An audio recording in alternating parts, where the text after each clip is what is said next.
Hello, my friend. Today I will tell you another long-forgotten legend. Close your eyes and let the magic transport you to Middle-earth. Our journey begins.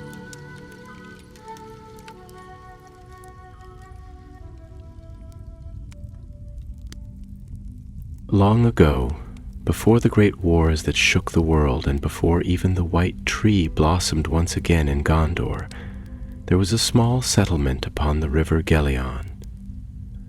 It was called Lanthir's Ford, a place few had heard of and fewer still had ever seen. Nestled between tall, whispering reeds and broad green fields, it lay far from the great roads of kings and heroes. Its people were simple folk, fishers, farmers, and stonemasons, who tended the earth with honest hands and sang songs older than memory itself. Through Lanthir's Ford ran the ancient stone bridge of Barethil, built in forgotten ages when elves still roamed freely through the world and the stars were young. It was no ordinary bridge. Crafted with a magic now lost to men, its stones bore no cracks, nor had its surface worn thin despite the endless passing of years. The people of Lanthir's Ford had long guarded it without knowing why, only that it was sacred, and that to forsake it would bring ill. Days were peaceful, and the river Gelion sang sweetly as it wound its way to the distant seas. But in the summer of that fateful year, the waters began to fall. Day by day, the river grew narrower, and the land it left behind grew dark and slick with hidden mud. The old ones whispered that such a thing had not happened since the world was young, and in the shadowy hours between dusk and dawn, some claimed to hear strange sounds, scrapings and mutterings, rising from the river's dry bed. Few paid heed at first, for life's labors are heavy, and folk will often turn their eyes from what they fear. But when the first sheep went missing, and when black shapes were seen moving, swift as shadows among the reeds, fear took root. The village elders gathered in the longhouse at the heart of Lanthir's Ford. Their faces were lined with worry, and the fire burned low in the great hearth. "It is an ill omen," said old Malthan the Reeve, his voice heavy with dread. "The river is sick, and with its retreat old evils have found a path into our lands." "But what are we to do?" cried young Selwyn, whose fields lay closest to the river. "We have no soldiers, no swords worth naming. If the dark things come for us, we are but lambs before the wolf." A heavy silence fell over the room. It seemed as though all hope had fled. Yet hope, as it often does, came unlooked for. That very night, as the mist rose thick upon the river's banks and the moon hid her face, a lone rider came to Lanthir's Ford. His cloak was gray as the twilight, and a tall, pointed hat shadowed his face. Leaning upon a staff that seemed no more than a wanderer's stave, he crossed the stone bridge as though he had traveled that road 100 times before. When he entered the longhouse, none could speak at first, for the air seemed to hum with unseen power. His eyes, keen and bright, swept over the gathered folk, and when he smiled, it was as though the first true light of dawn had broken over a weary land. "I am Gandalf," he said simply, "and I have come because whispers of dark waters have reached even the farthest corners of the world. Tell me now, what shadows trouble your hearts?" Thus, hope was rekindled in Lanthir's Ford. The elders told Gandalf all they knew, that the river had fallen, that creatures unseen crept by night, and that fear grew daily in the hearts of the people. Gandalf listened, stroking his long beard thoughtfully. At last he rose and paced before the fire, his staff tapping gently on the wooden floor. "There is evil at work here," he said gravely. "Long has the river hidden the deep caves that lie beneath its bed. Now, with the waters fled, they are open once more, and from their darkness ancient enemies crawl forth. Orcs, I deem, and worse things beside." A murmur of terror spread through the hall.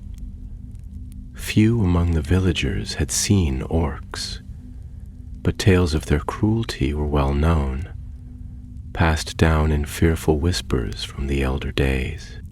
"But why here?" asked Malthinen. "What do they seek in a place so small?" Gandalf's eyes gleamed. "The bridge," he said. "It is more than stone and mortar.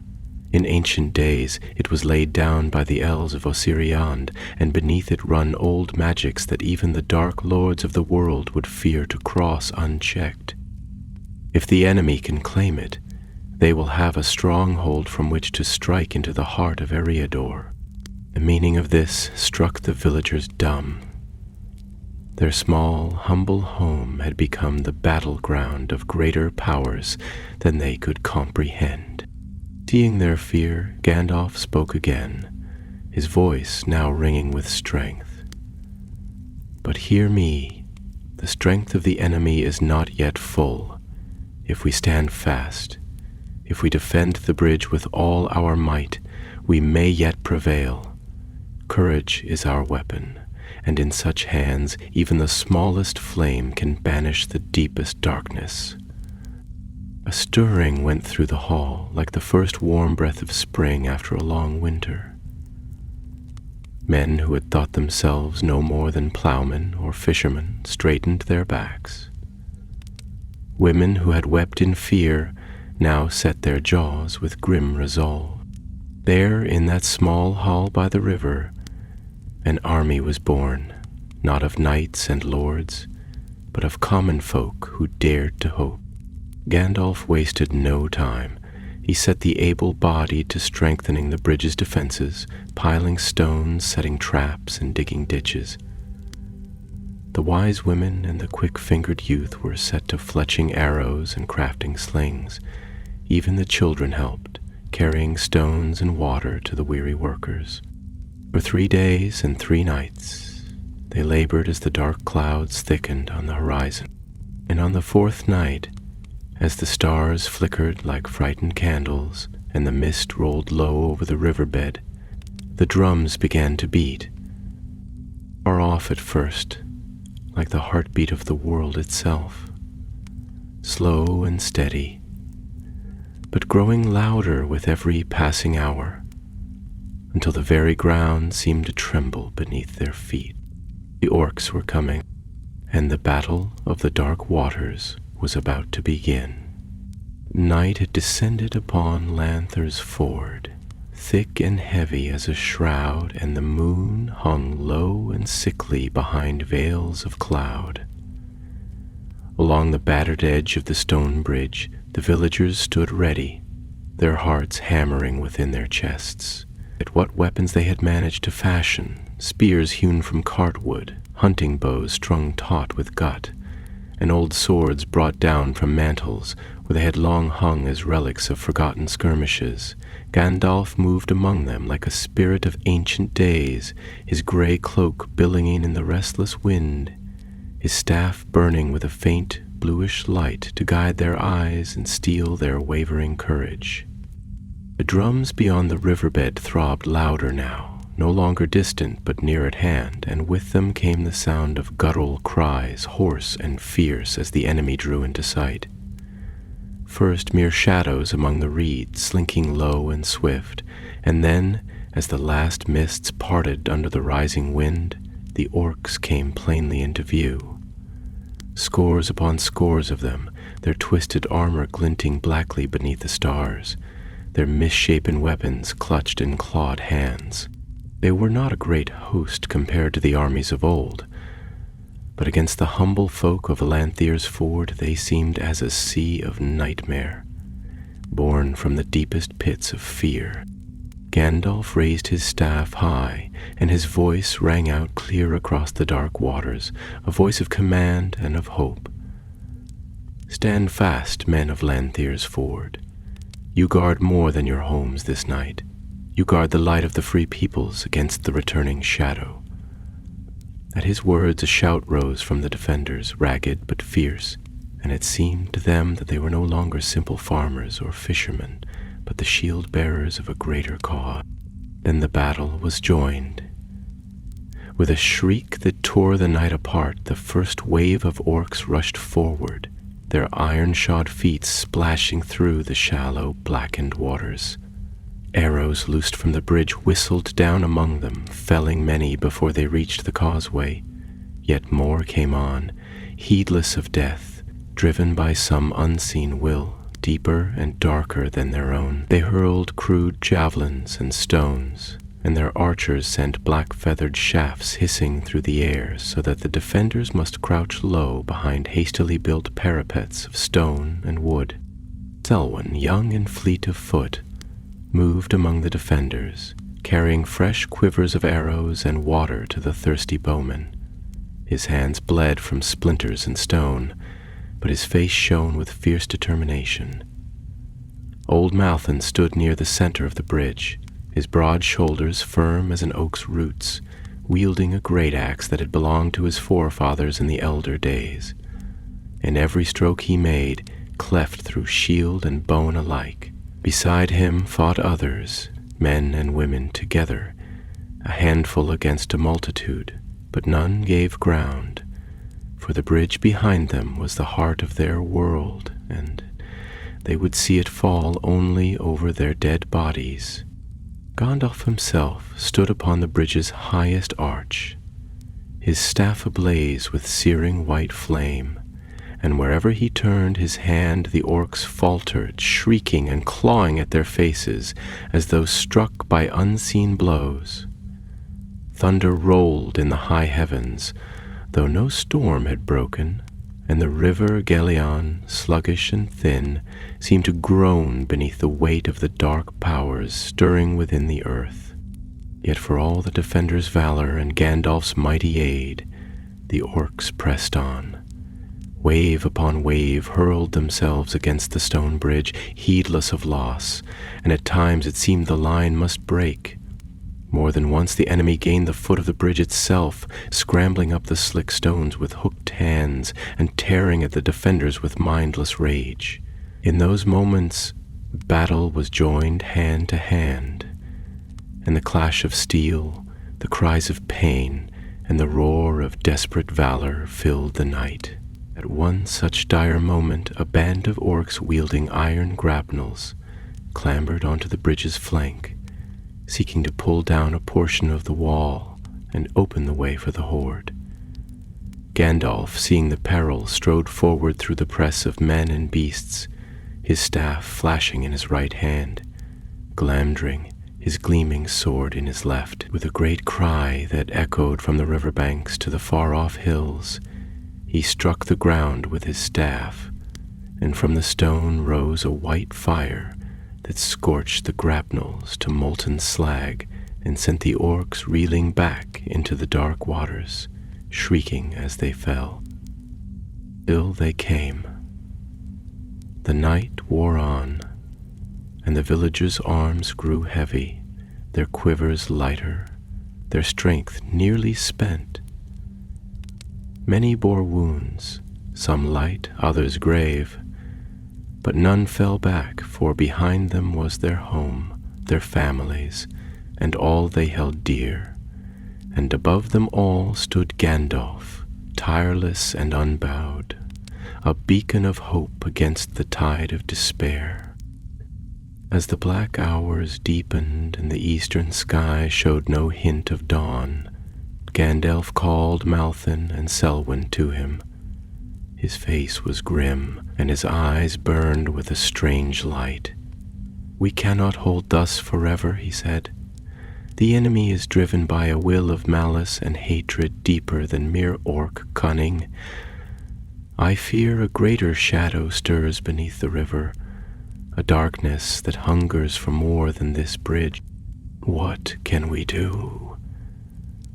Panted Malthan, wiping blood from his brow.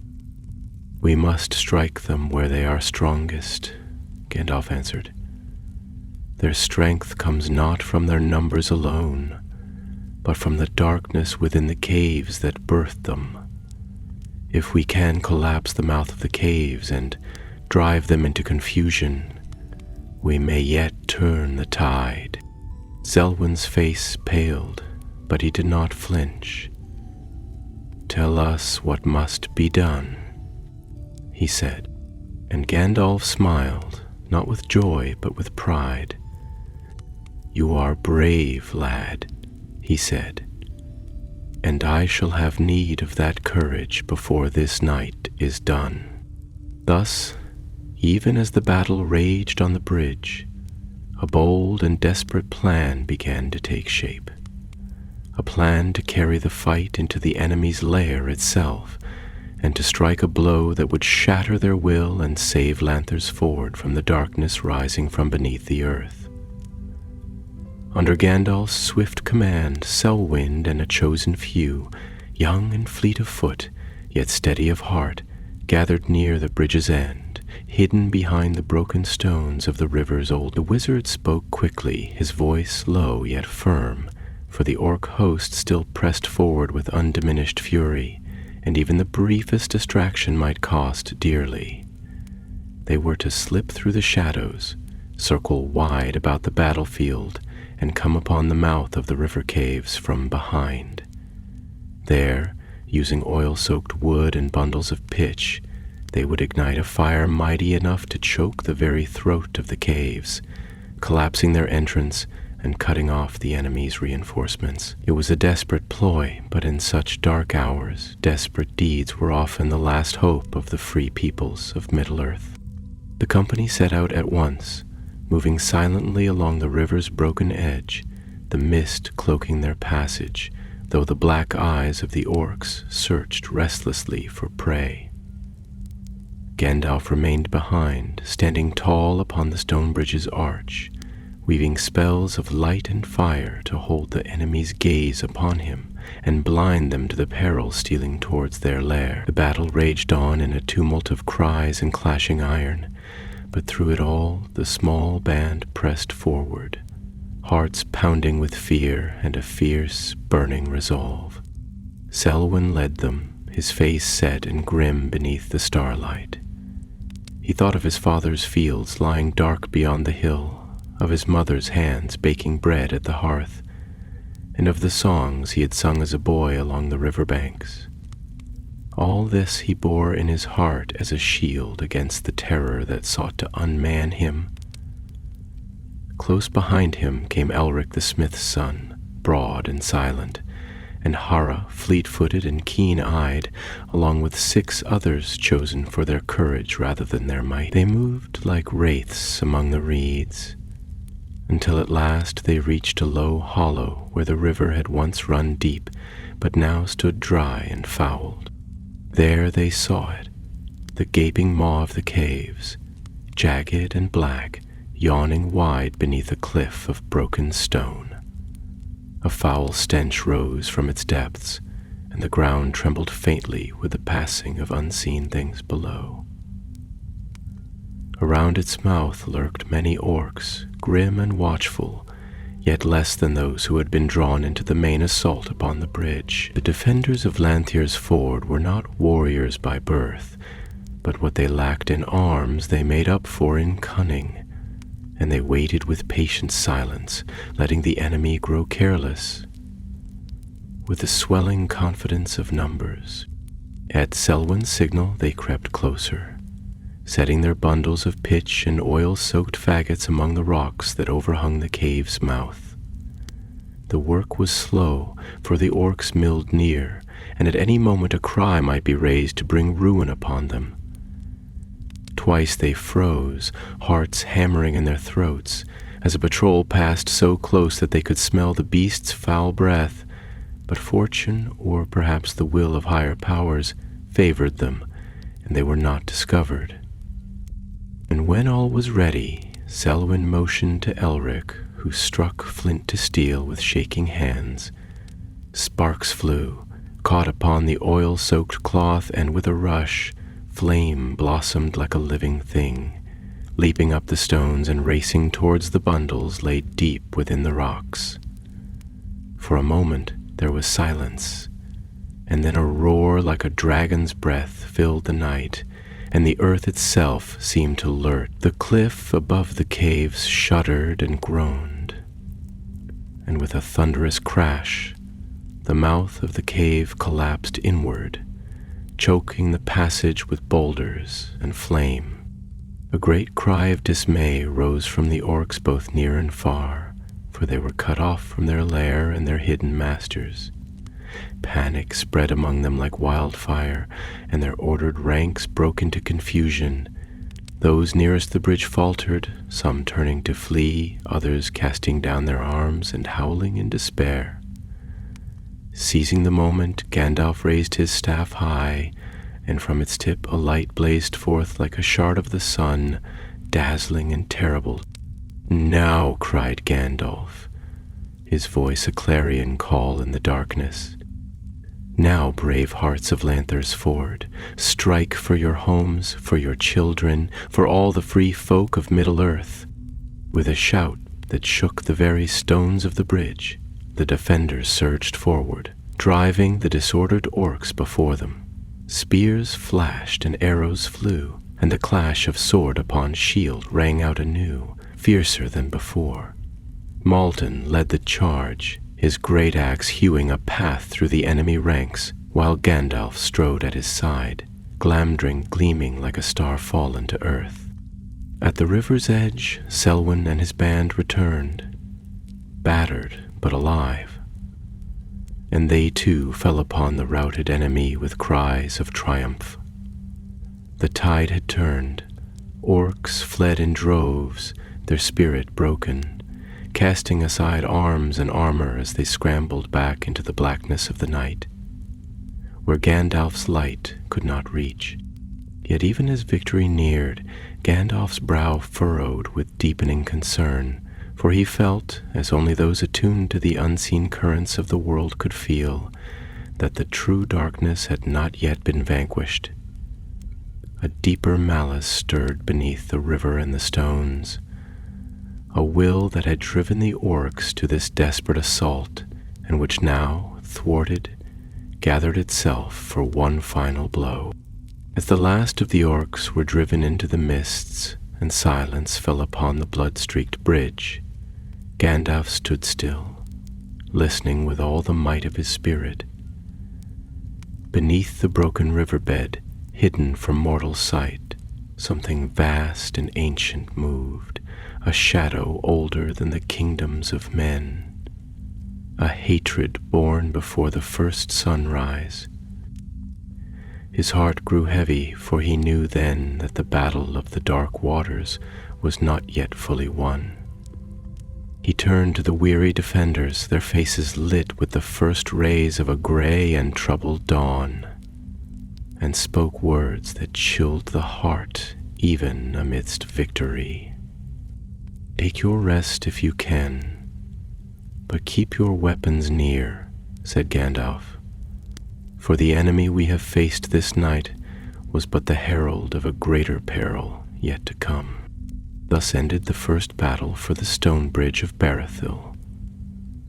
But in the hearts of those who survived, the knowledge grew that their courage would be tested anew before their fate was decided. Gray light filtered over the battered fields and blackened stones of Lanthier's Ford, a wan and sorrowful dawn that seemed scarcely able to pierce the gloom that yet clung to the river's banks. The defenders, worn and wounded, gathered in the shelter of the longhouse once more, their faces marked with soot, sweat, and blood, but in their eyes burned a fierce and solemn pride. Few had fallen in the night's desperate battle, though many bore wounds that would scar them forever, and all had seen sights that would haunt their dreams for many seasons to come. Yet they had stood against the shadow, and though the price had been bitter, they had not faltered. Gandalf moved among them, lending his strength where it was needed most, speaking soft words to the wounded, encouraging the weary, and binding up with ancient songs the hurts that herbs and hands alone could not heal. His presence was as a tower of hope to them, and where his shadow passed, it seemed that fear was driven back a little more. But for all his labors, the wizard's heart was heavy, for he knew well that the true storm had yet to break. Morthen, the old reeve, sat upon a stone near the hearth, his broad hands trembling as he sharpened the edge of his great axe, while Selwyn and Hara, their clothing torn and stained with the night's grim work, saw to the gathering of provisions and the tending of the wounded. All eyes turned to Gandalf when at last he called them together, his voice low but firm, like the rumble of a far-off thunderhead. "You have fought bravely," he said, and his words warmed their hearts, though the chill of fear still clung to them. "Your deeds shall not be forgotten, for you have stood where many greater than you might have fallen. Yet I must speak plainly, for time is not our ally. The orcs you faced last night were not led by their own counsels alone. They were driven by a darker will, one that yet abides in the depths beneath the river." A silence fell over the hall, broken only by the crackling of the meager fire upon the hearth. Outside, the mists coiled thick and low over the land, and the river, though weakened, still sang its mournful song among the reeds. "There is a creature," Gandalf continued, "one born in ages long forgotten by men. It is a servant of the darkness that once covered this world like a second skin, and though it is not great among the ancient evils, its malice is deep and its cunning keen.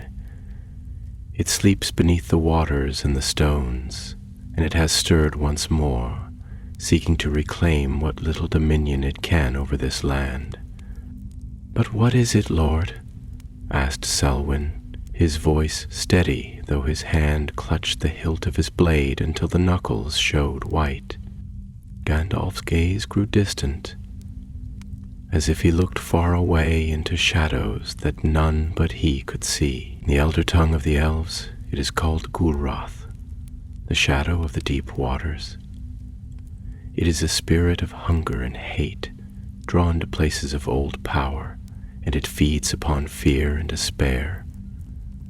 Long ago the elves sealed it beneath the river with spells woven from light and song, but with the rivers failing, those bindings have weakened. It was Gulroth who called the orcs from the caves, promising them blood and plunder if they would break the stone bridge and tear down the last defenses of this land. The villagers stirred uneasily, for though few among them had dealings with such ancient lore, they could feel in their bones the weight of the words Gandalf spoke. "Then how are we to defeat such a thing?" asked Malthine, his voice roughened by fear but not broken by it. "It cannot be defeated by blade alone," Gandalf answered. "Its body is of shadow, its life woven from the dark places of the world.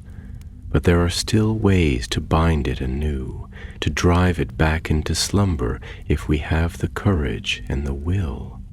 He paused, and his keen eyes swept over each face in turn, reading the doubt and fear and the slow, stubborn fire of resolve that burned beneath.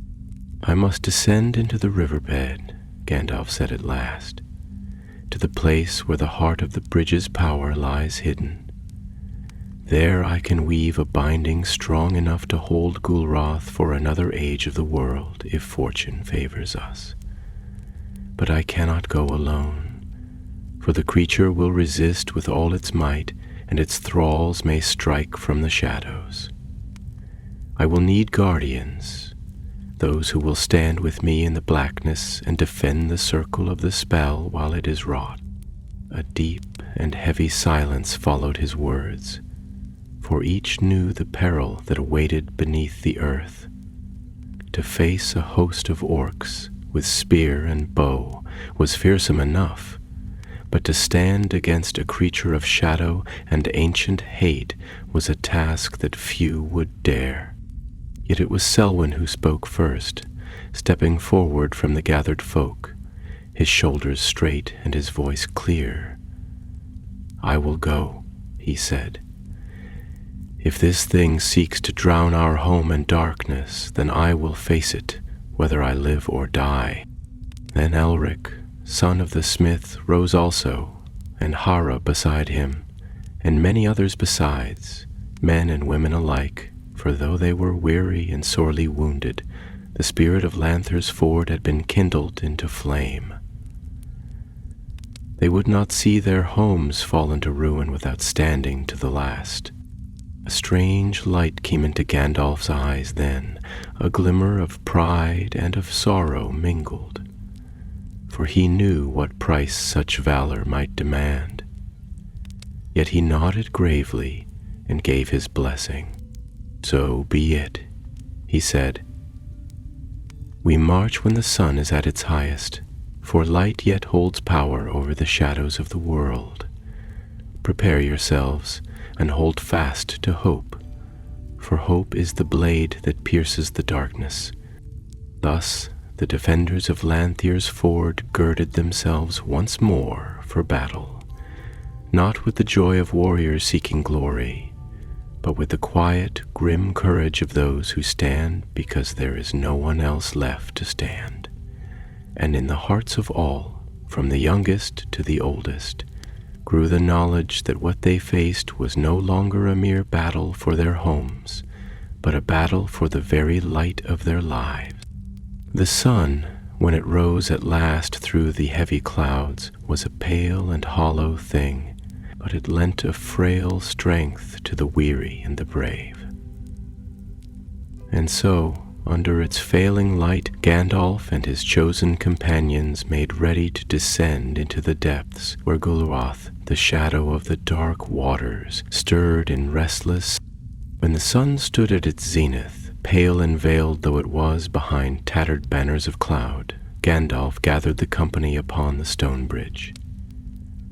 They were few, scarcely more than a dozen souls, yet each bore within their breast a heart kindled with a fire that no darkness could easily quench. There stood Selwyn, his young face grim with resolve; Elric, broad-shouldered and silent, the hammer of his fathers slung across his back; Hara, light of foot and sharp of eye; and many others whose names would be sung in Lanthier's Ford for long years to come, whether they survived the day or not.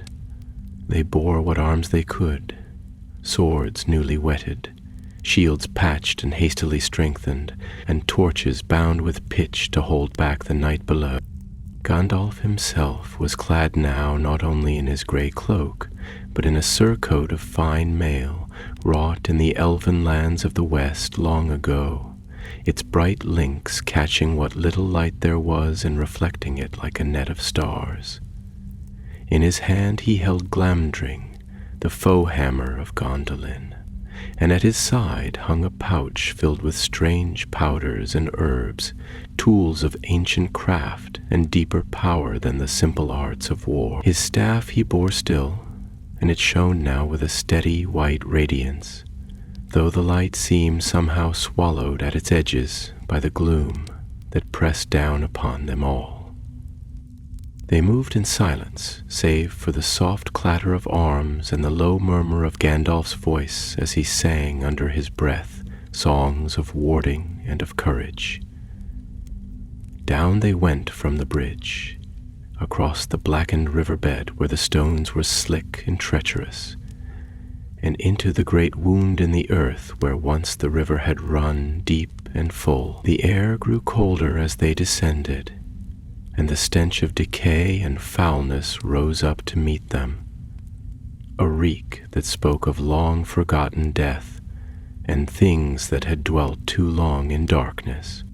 At the base of the hollow, they came upon the ruins of the old riverward, a place where once, it was said, the elves had tended the sacred waters in the days before men had come into the land.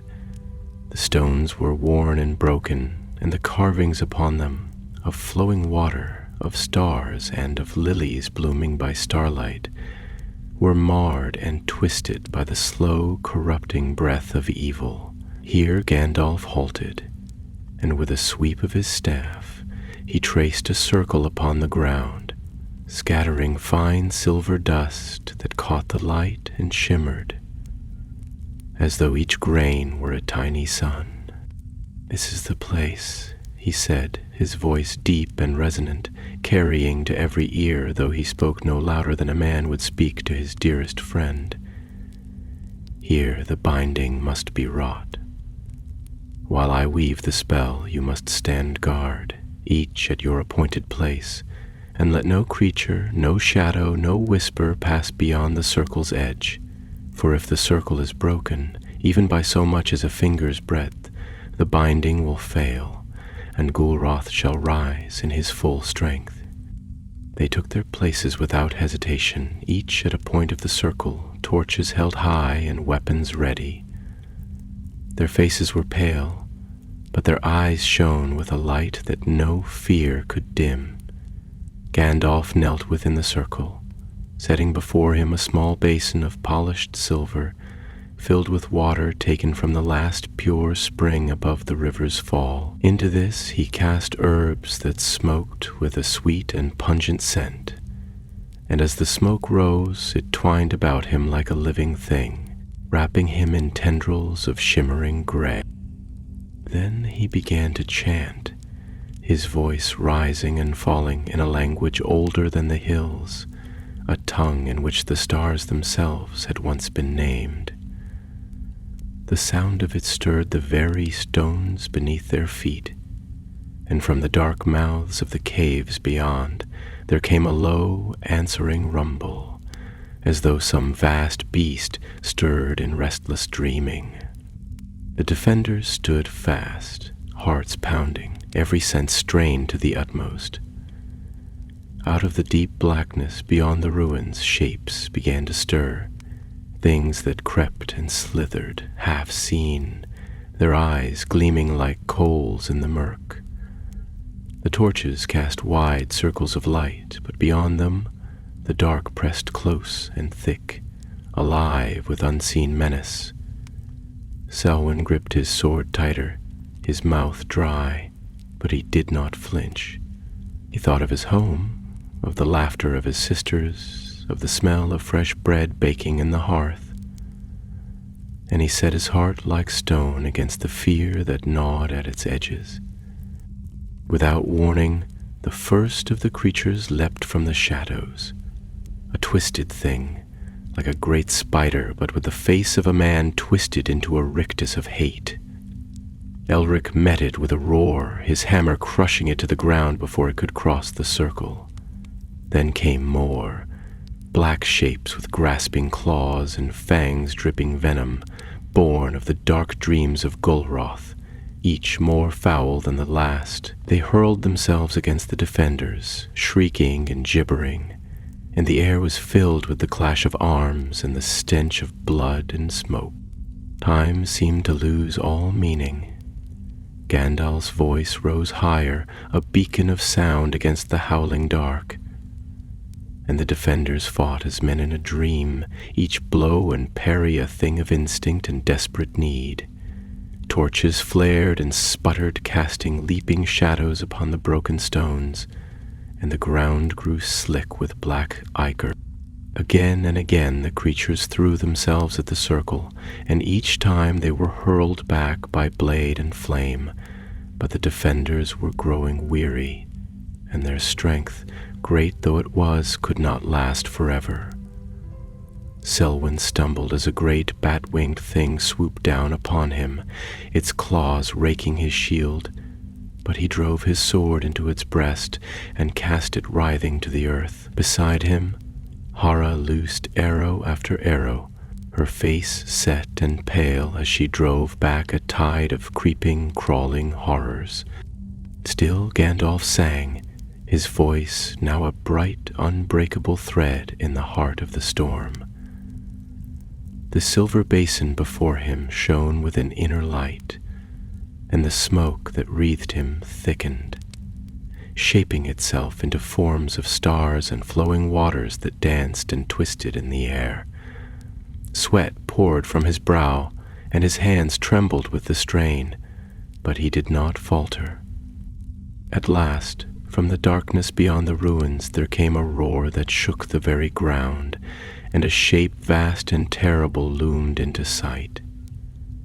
A thing of black water and bone, its eyes twin pits of malice, its body ever shifting, as though it were made of the river itself, twisted by hate. Gulroth had come.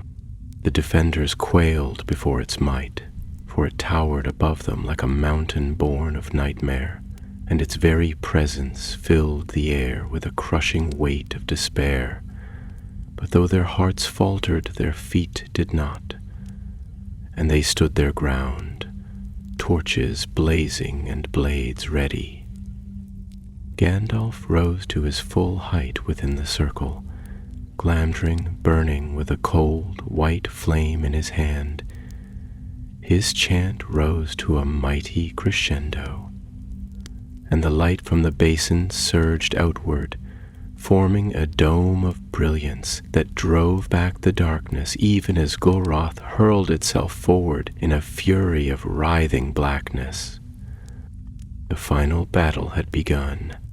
The roar of Gulroth shook the ruins to their foundations, and the defenders staggered beneath the blast of fetid wind that issued from its gaping maw. Like a tide of despair, its presence pressed upon them, bending their wills as a storm bends the tallest trees.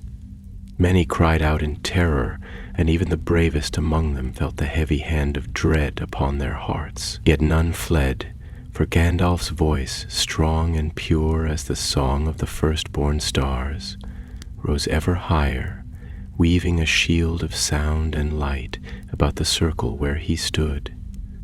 The creatures surged forward, a mass of writhing darkness and black water, flinging aside the broken stones as though they were but pebbles. Its limbs, if limbs they could be called, lashed out in fury, striking at the defenders with the strength of a crashing flood. Hara was hurled from her feet by the blow of a shadowy tendril, yet she rose again, blood streaming from her brow, and loosed a shaft straight into the heart of the darkness. It passed through without harm, swallowed up by the formless body of the beast, but her defiance kindled a spark among the others, reminding them that even the smallest light may defy the deepest dark. Selwyn stood firm at the forefront, his shield arm numbed from the force of the blows he turned aside. His sword gleamed with the faint light of the torches, and with every stroke he drove back the lesser spawn that scuttled before Gulroth like vermin before a lord of filth. Beside him fought Elric, his hammer rising and falling in steady rhythm, each blow cracking bone and rending flesh, though the enemies seemed endless and ever renewing. Still Gandalf sang, and the power of his song grew terrible to hear, filling the very air with a trembling force that made the stones shudder and the black waters recoil.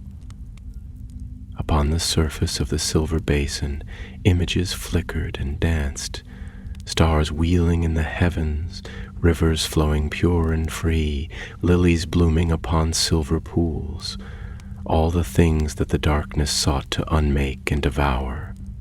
And for a moment it seemed to the defenders that the light must surely prevail. But Gulroth was no simple foe, no mere beast of fang and claw. It was a spirit of hatred and hunger, born in the elder dark before the sun had risen, and it gathered itself now for a blow that would shatter the very earth beneath their feet. With a scream that split the sky, it hurled itself against the circle, striking with all the weight of the deep waters and the ancient malice of forgotten ages. The shock of the impact flung the defenders backward, torches sputtering and dying, shields torn from arms and weapons sent spinning into the shadows.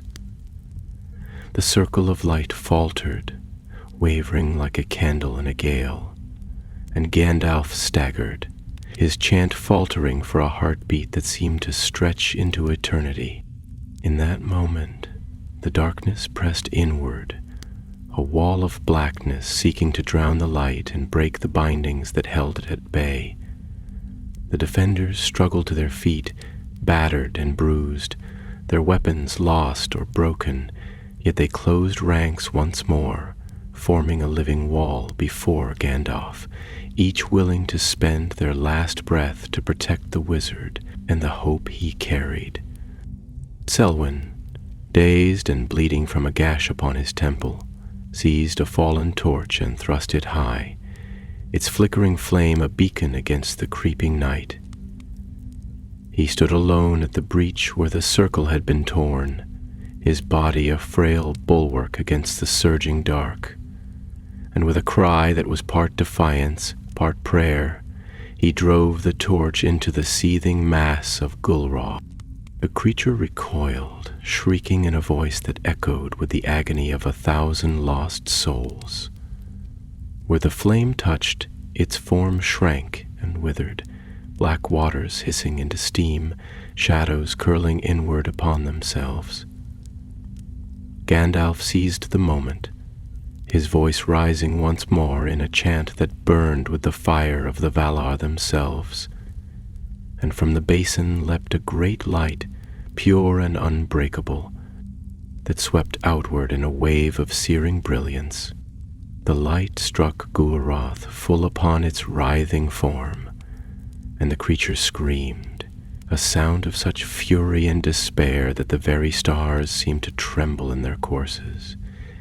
It thrashed and writhed, seeking to flee, to burrow once more into the secret deeps, but the light held it fast, burning away the lies and hungers that clothed it. The ground shook violently, and the ruins began to collapse inward, stones falling like rain, the very riverbed crumbling beneath their feet. Gandalf, with a final cry of command, flung his staff into the basin, and the silver water erupted upward in a pillar of flame and starlight, engulfing Gulrath and casting its broken form back into the chasms from which it had come. Then there was silence, a silence so deep and vast that it seemed the world itself had paused to breathe again after the long nightmare. Gandalf sank to his knees, his strength spent, and the defenders, battered and bloodied, gathered around him, scarcely daring to believe that they yet lived. The circle of light faded slowly, leaving behind only the pale glow of the wounded sun above, and the stench of burnt stone and foulness rising from the shattered earth. Selwyn knelt beside the wizard, his torch guttering in the ruinous air. "Is it over?" he asked, his voice a threadbare whisper. Gandalf opened his eyes, and though weariness lay heavy upon him, there was a light there that no darkness could extinguish. "For now," he said, his voice low but sure, "the shadow is bound once more, and Lanthir's ford is safe."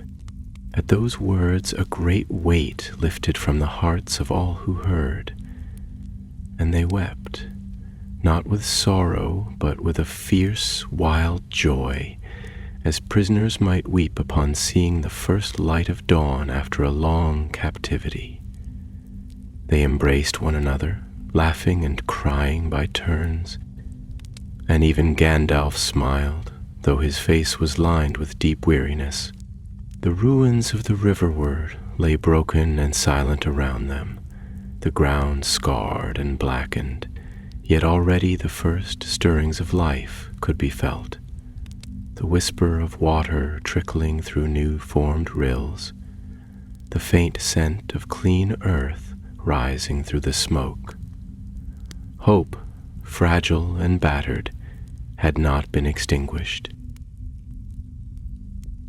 Thus ended the Battle of the Dark Waters, and though it would be many years before the river Gelion ran full and strong once more, the people of Lanthier's Ford had won a victory that would be sung of in the ages to come. A victory not of great armies or mighty lords, but of simple folk who dared to stand against the darkness when all else had fled. The days that followed the defeat of Gulroth were filled with a strange and quiet labor, touched alike by sorrow and by joy. The people of Lanthier's Ford, weary though they were, set themselves to the task of mending what had been broken. The riverbed, scarred by fire and upheaval, lay silent and wounded, yet small springs, pure and sweet, began to rise from hidden places in the earth, and the people, guided by Gandalf's wisdom, worked to guide their flow, to heal the land that had nearly been lost to darkness. It was no easy work, for the wounds of that terrible night ran deep, both in stone and in spirit. Many were the homes that had been torn or blackened by the battle, and many a field lay trampled and fouled. Yet the folk of Lanthier's Ford were a hardy breed, and though their hands ached and their hearts carried the heavy burden of memory, they labored without ceasing, for they knew now with bitter certainty how dearly the light must be defended. Gandalf remained among them for a time, lending his strength where he could and guiding the healing of the land with words of old power. He was often seen walking alone upon the banks of the river at dusk, his gray cloak fluttering in the evening breeze, his head bowed in thought. Many wondered what burdens weighed upon him, but none dared disturb his solitude, for in those moments he seemed as one who gazed beyond the world of mortal men into deeper and older things. Selwyn, though his wounds were many, took up a new place among the people, for the deeds of that night had marked him as a leader. His voice, once little heeded in council, now carried weight, and his heart, tempered by battle and grief, bore a wisdom beyond his years.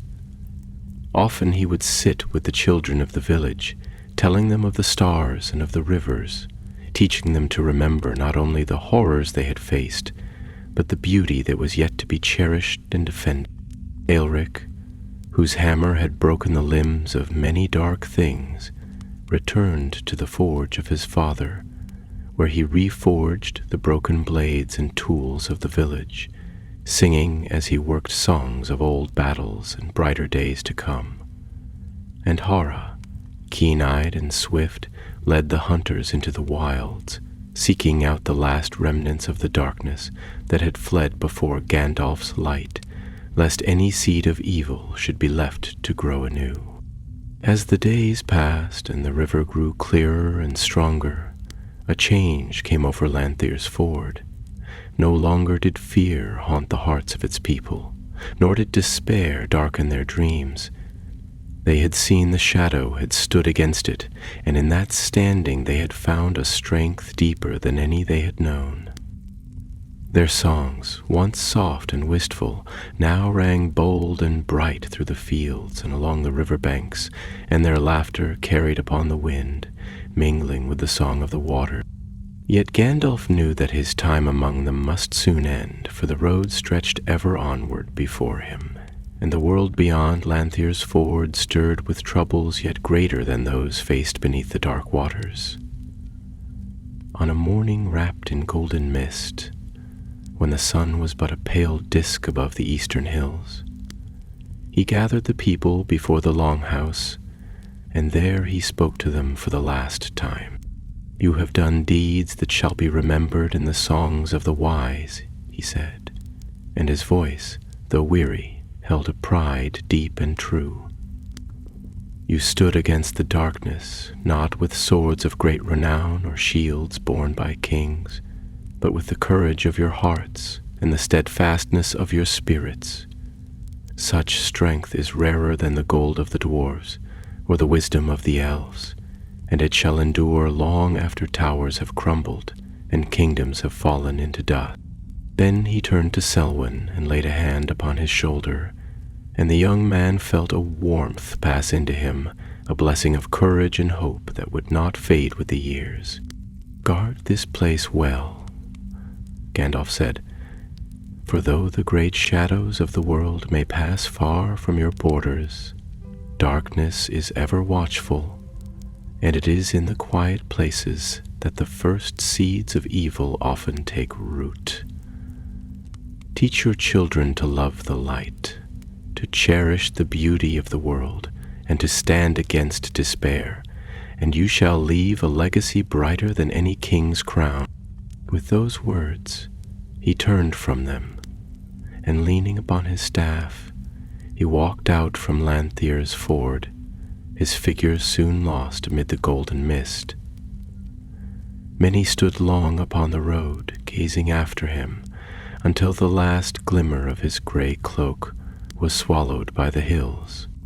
Thus Gandalf departed as he had come, a wanderer upon the wild roads of the world, bearing news and hope, sorrow and wisdom wherever they were needed. And though the people of Lanthier's Ford saw him no more, the memory of his coming remained, a light kindled in their hearts that no shadow could extinguish. Seasons passed, and the river Gelion, fed by the hidden springs, grew broad and strong once more, singing a song of life and renewal.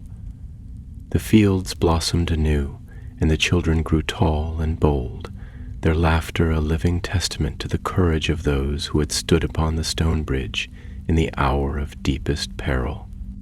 And so, beneath the wide sky of Middle-earth, amid the whispering reeds and the golden fields of Lanthier's Ford, the story of the Battle of the Dark Waters lived on, a tale of hope and of defiance, carried upon the wind to the furthest corners of the world. In the years that followed the Battle of the Dark Waters, Lanthier's Ford grew into a place of quiet strength and hidden renown, though it was never marked upon the grand maps of kings or written of in the histories of great cities. Yet, among the free peoples of Eriador, from the wandering rangers to the wandering dwarves who plied the old East Road, tales of the stone bridge and its defenders were spoken with respect, and oftentimes with a wonder that such valor had arisen among folk so humble. Travelers who crossed the bridge in later days, whether merchant, minstrel, or soldier, would feel a stirring in their hearts, as though some ancient blessing still clung to the stones, whispering of a battle fought not for conquest or glory, but for the simple right to live free under the open sky. The fields that had been blackened by fire grew green again, and the vineyards upon the hillsides bore sweeter fruit than ever before, as if the earth itself sought to reward the courage of those who had saved it from corruption. The river Gelion, though it would never again flow as wide and mighty as in the elder days, ran bright and swift once more, and its waters sang of healing and renewal, a song that carried even to the distant woods and the lonely hill. Selwyn, whose sword had been the first to answer Gandalf's call, was chosen by the people to lead them, not as a lord draped in fine raiment and crowned with gold, but as a chieftain who bore no title greater than that of Warden of the Ford. He ruled not by decree or force, but by counsel, and by the strength of the love the people bore him, for he had fought beside them and bled for their homes, and they would follow none other. In the council hall, where once fear had reigned, there were now songs and laughter, and at every feast a place was left empty at the high table in honor of the grey pilgrim, who had come among them in their hour of need and departed before the first songs of victory had been sung. Elric, the smith's son, rebuilt the old forge that had been half ruined in the night of fire and battle.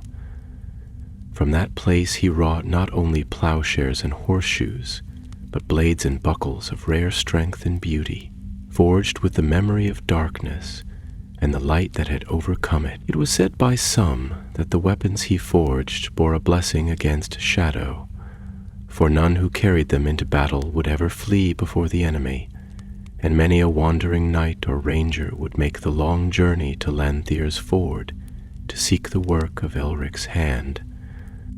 As for Hara, she led the hunters far into the wilds beyond the river's reach, keeping watch over the borders of their land.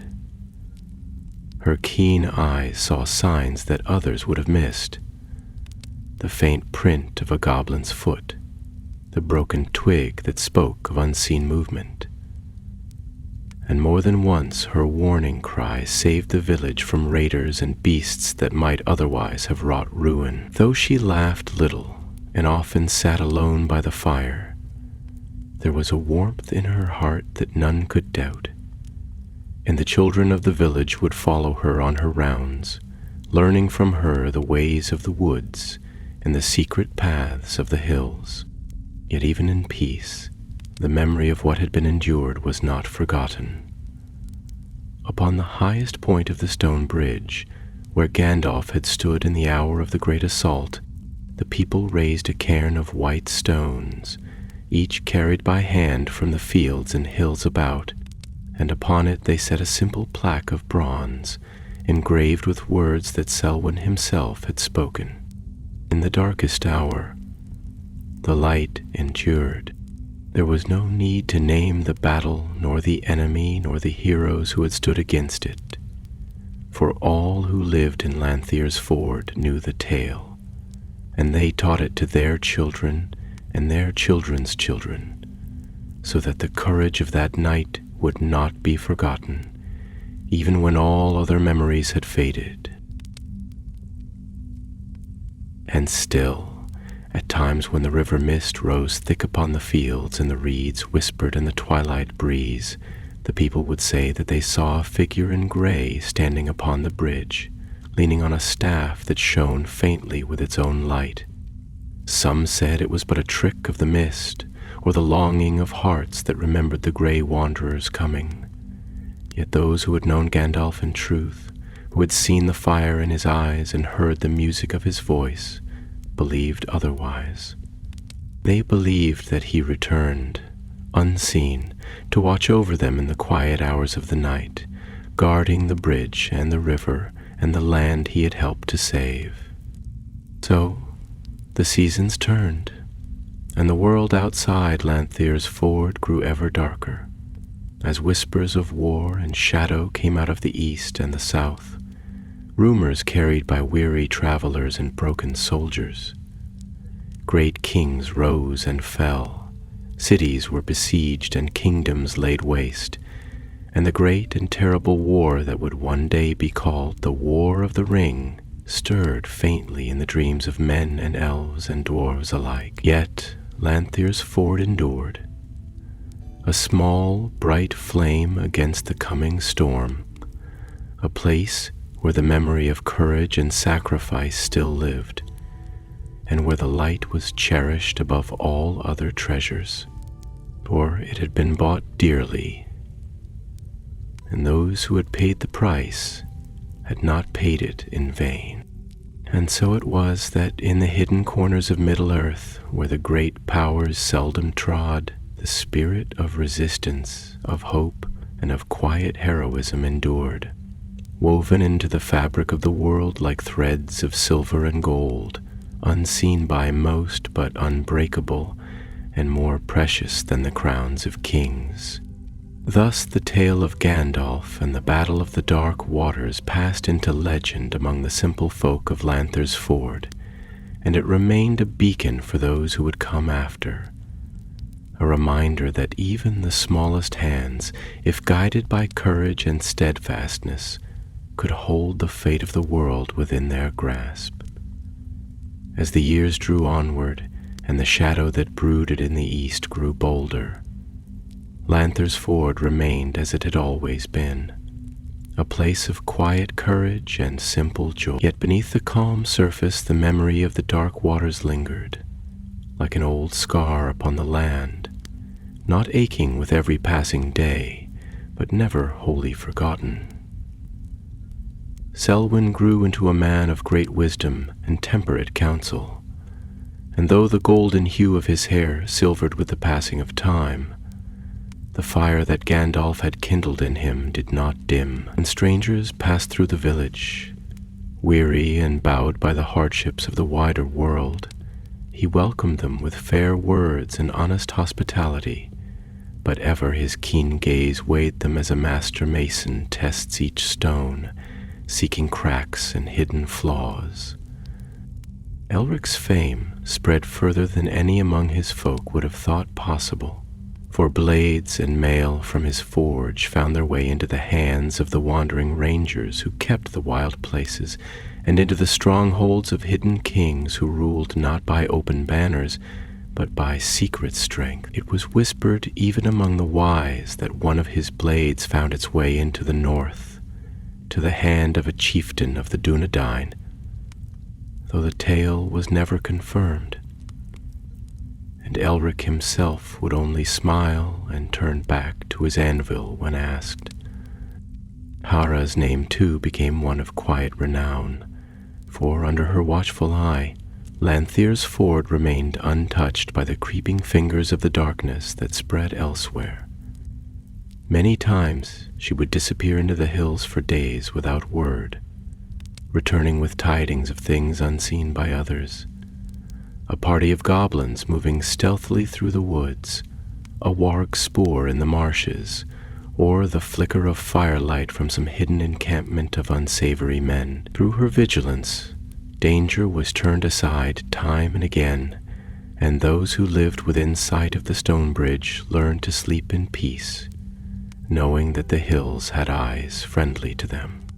Though the world beyond changed, and dark news spread like a cold wind through the lands of Eriador, within the bounds of Llanthir's Ford, life remained steadfast, rooted in traditions both old and new. The festival of the river's return was celebrated each year, when the waters of Gelion, fed by rain in spring, rose high and strong once more.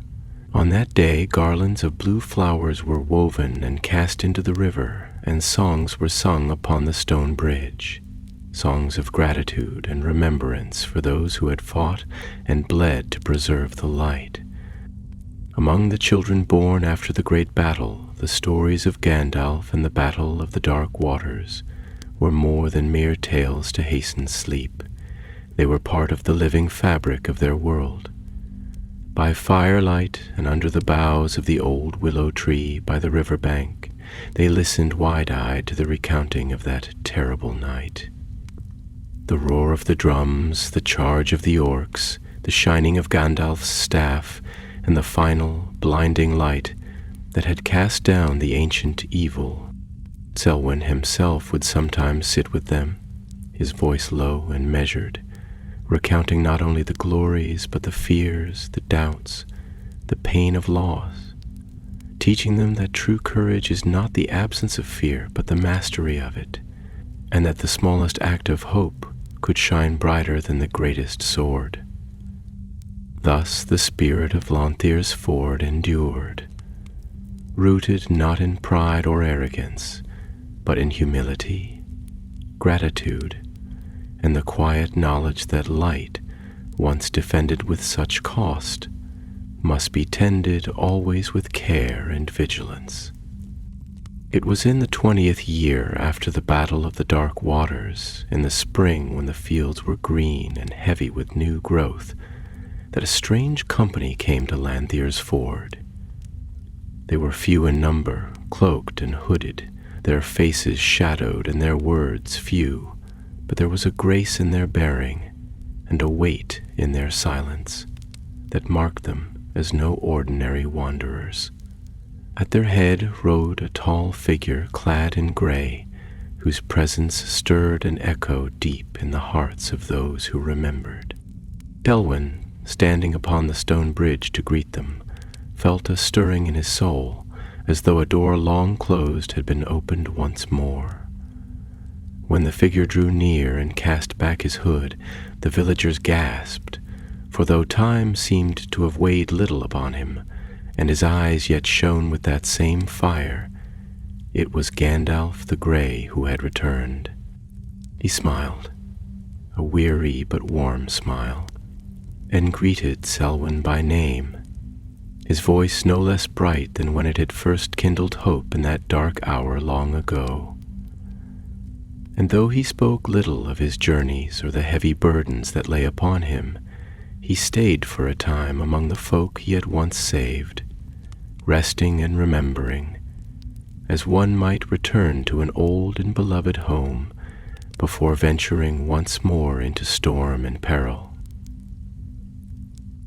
During his stay, Gandalf would walk often by the riverbank, his hand lightly touching the stones of the bridge, as if in silent conversation with the memory of that night. Sometimes he would sit by the cairn upon the bridge's crown, his staff laid across his knees, his gaze far away, and those who passed him by would see a sadness in his eyes, a sorrow not for Lanther's Ford, but for the wider world whose trials were yet unfolded.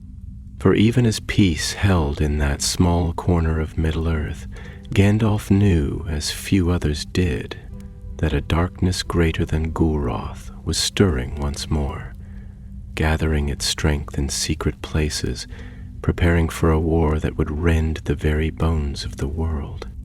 Yet for that brief time he allowed himself the comfort of the light he had helped preserve, and the company of those whose hearts still burned true, a light unquenched amidst the gathering gloom. When he departed once more, it was with no fanfare, no sound of horn or drum, but with the quiet dignity of one who carries the weight of many fates upon his shoulders. Selwyn and the elders of the village watched him go, standing upon the bridge as he faded into the mist, and though none spoke, they knew in their hearts that they had been honored beyond words. Thus, Gandalf passed from Lanthir's Ford once more, leaving behind not grief but gratitude, and a renewed strength to face whatever trials the world might yet bring. The river sang on, and the children laughed in the fields, and the stone bridge stood firm against the passage of time, a silent guardian over a people who had dared to hope and had prevailed. As the world darkened and distant lands groaned under the weight of growing shadows, Lanthir's Ford remained a quiet jewel among the fields of Eriador, a place where time moved more gently, and the burdens that crushed the kingdoms of men and the hidden realms of elves seemed for a while longer held at bay.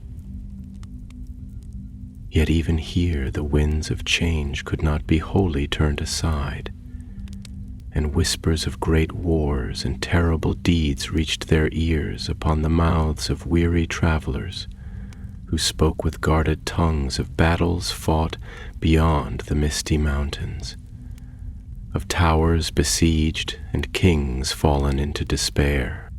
Selwyn, grown gray and wise, would listen to these tidings with a heavy heart, knowing full well that the peace of Lanthir's Ford was not born of isolation, but of a victory dearly purchased, and that one day perhaps the darkness would seek to test the strength of their walls once more. Yet he did not speak of these fears to his people, for he believed, as Gandalf had once taught him, that hope must be nurtured like a tender flame, guarded fiercely against the chill winds of despair. Thus the people lived, their hearts steadfast and their days filled with the simple labors of sowing and reaping, of hunting and crafting, of song and of story. They told the tale of the battle of the dark waters by hearth and by field, passing it from lips wrinkled with age to ears fresh and wide with wonder, weaving it into their festivals and their prayers, so that even the youngest child could speak the names of those who had stood upon the stone bridge when all seemed lost. The river Gelion, though it had shrunk from its ancient might, ran swift and clear once more, and in its singing waters could be heard, if one listened with a heart open to memory, the faint echoes of the songs that Gandalf had woven upon the ruined stones, songs that had bound the darkness and sealed the fate of the shadow-haunted caves. The reeds swayed upon its banks, and the fish leapt in its depths, and the willows whispered of old battles and undying courage.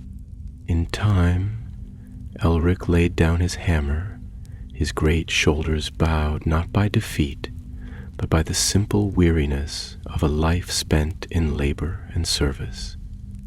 His son, taught in the secret arts of forging and crafting that Elric had learned in part from Gandalf's own teachings, took up the hammer in his stead, and the forge fire never died, a bright beacon against the coming night. And Hera, who had once watched over the borders with arrow and keen eye, passed her knowledge to a new generation of hunters, so that even as her steps grew slower and her hair turned silver, the wild places around Lanther's Ford remained guarded by those who knew the signs of danger and the ways of hidden paths. Thus the circle of life and memory turned, weaving a tapestry of quiet heroism that clothed the land in strength invisible to the eye, yet stronger by far than walls of stone or towers of iron. Yet not all memories were sweet, for in dreams and in the silent hours before dawn there would come to some among them visions of the battle, the drums in the dark, the seething flood of orcs, the towering shadow of Gulroth. Though the creature had been bound and driven back into the deep places of the earth, its memory lingered, a reminder that darkness is never wholly destroyed, only beaten back for a time, awaiting its hour. It was said by the wise that in every place where great evil had been fought and conquered, a seed of that evil remained, buried deep in the bones of the earth, and that vigilance was the price of peace. Thus it was in Lanthir's Ford, where the people kept watch not with fear but with the quiet understanding that light must be tended and renewed with every passing year. And sometimes, when the mists rolled thick along the river at sunset, old Selwyn would stand alone upon the stone bridge, his hand resting lightly upon the smooth stones, and he would remember the night when the darkness came and was turned aside by the hands and hearts of simple folk. He would remember Gandalf, standing tall with his staff blazing like a star, and he would whisper a prayer into the evening wind, a prayer not for himself, but for all the world beyond their borders, where the same struggle played out on grander and more terrible fields. For he knew, as Gandalf had known, that the battle against the shadow was a battle without end, fought in every heart, in every choice between hope and despair, between courage and surrender. And though the great wars might rage far beyond Lanther's Ford, each small victory of light over dark, each simple act of defiance against fear, was a stone laid in the foundation of the world's renewal. Thus the spirit of Lanthir's Ford became a living thing, passed on like a secret fire from generation to generation, unseen by the world at large, yet vital to its survival. In the great cities, in the halls of kings and the towers of wizards, few spoke of Lanthir's Ford, and fewer still knew the deeds that had been wrought there. But in the hidden hearts of the wise, and among those who truly understood the nature of strength, the name of the stone bridge in the Battle of the Dark Waters was remembered, honored, as a bright thread in the vast woven tapestry of Middle-earth. And so the seasons turned, the river flowed, and life endured, as it always has and must. When the light is held dear, and the darkness, though it may rage, finds no foothold in the hearts of the free. Years passed as they ever do in Middle-earth, slow and sure, like the winding of a great and ancient clock, whose hands none could hasten nor delay. In Lanthier's ford the river grew ever stronger, the fields flourished beneath the sun and the soft rains, and the children of those who had fought at the stone bridge grew into men and women stout of heart and keen of spirit. Yet even as peace held sway within that sheltered fold of the world, the winds beyond carried darker tidings, and there were some among the older folk who would turn their gaze to the east at twilight, their hearts heavy with unease. Selwyn, now an old man, his back slightly bowed but his gaze still sharp, would sit before the longhouse and speak with the young, passing on what wisdom he could. He spoke not only of courage in battle, for such moments, though glorious, were rare and fleeting. Rather, he taught them of the courage to endure through quiet days, to hold fast to kindness and to hope, even when the world grew gray and harsh. He taught them that victory was not always won by sword or shield, but by the steadfast beating of a faithful heart against the gathering dark. In those days there came to Lanthier's ford a few strange visitors, men of distant lands bearing the marks of long travels and harder battles, and in their weary eyes was written the story of the great wars that raged far to the south and east. They would tarry for a night or two, sharing what news they could offer, of a dark lord rising once more, of kingdoms besieged, of brave deeds done in secret and sacrifices made beneath blackened sky. And though they marveled at the peace and green beauty of Lanthier's ford, none stayed long, for the road called them onwards, as it always does to those who have taken up the burden of the wide world. Once, in the late days of autumn, when the golden leaves lay thick upon the river bank, an elf came to the stone bridge. His raiment was of gray and green, and he bore upon his brow a circlet of silver wrought in the likeness of intertwining leaves. His coming was silent as the falling of mist, and his eyes held the depth of ages beyond the ken of mortal men. He spoke little, but to Selwyn he revealed his name, Elrohir, son of Elrond of Rivendell. He tarried for a day and a night, speaking with Selwyn beneath the whispering willows and walking along the banks of the Gelion, as if listening to the song of the waters. Of the world beyond he spoke with sorrow, for the shadow had grown terrible and strong, and the free peoples of Middle-earth stood upon the brink of a doom whose outcome was hidden even from the wise. Yet when he departed, he left behind a gift, a small stone clear as crystal, set upon a chain of silver. To Selwyn he said, "This is the Eldril, the star glass, blessed by the Lady of Rivendell. Keep it near, for though the darkness may rise, the light of the stars endures, and hope is never wholly extinguished." Selwyn placed the star glass within the longhouse, where it hung above the hearth, casting its gentle radiance over the gatherings of the people, a sign and a reminder that even in the deepest night, the stars would still sing in the high heavens. Thus the days wore on, golden and bitter by turns, and though tales of war and ruin continued to reach Lanthier's ford, no army ever crossed their fields, no dark banners ever cast a shadow upon their bridge. whether by the hand of fate or by the unseen protection of those powers that watched from beyond the circles of the world, the small settlement endured, a green and shining jewel preserved against the ruin of time. Yet Selwyn, wise beyond the measure of his years, knew that peace is never won once and for all, but must be guarded and renewed with every generation.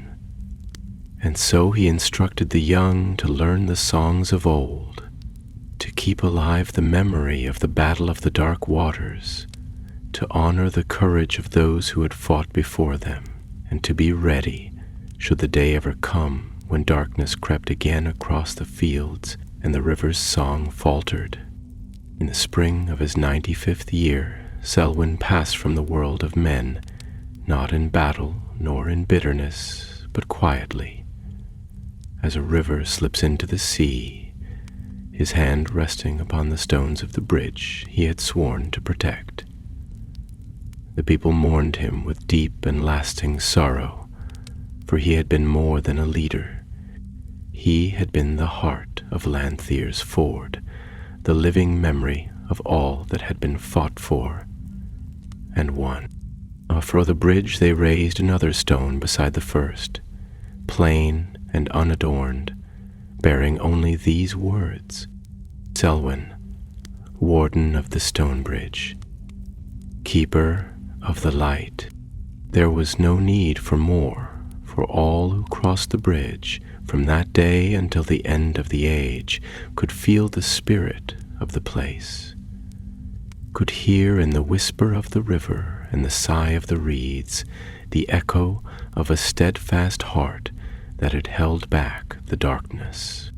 And the star-glass shone on, undimmed.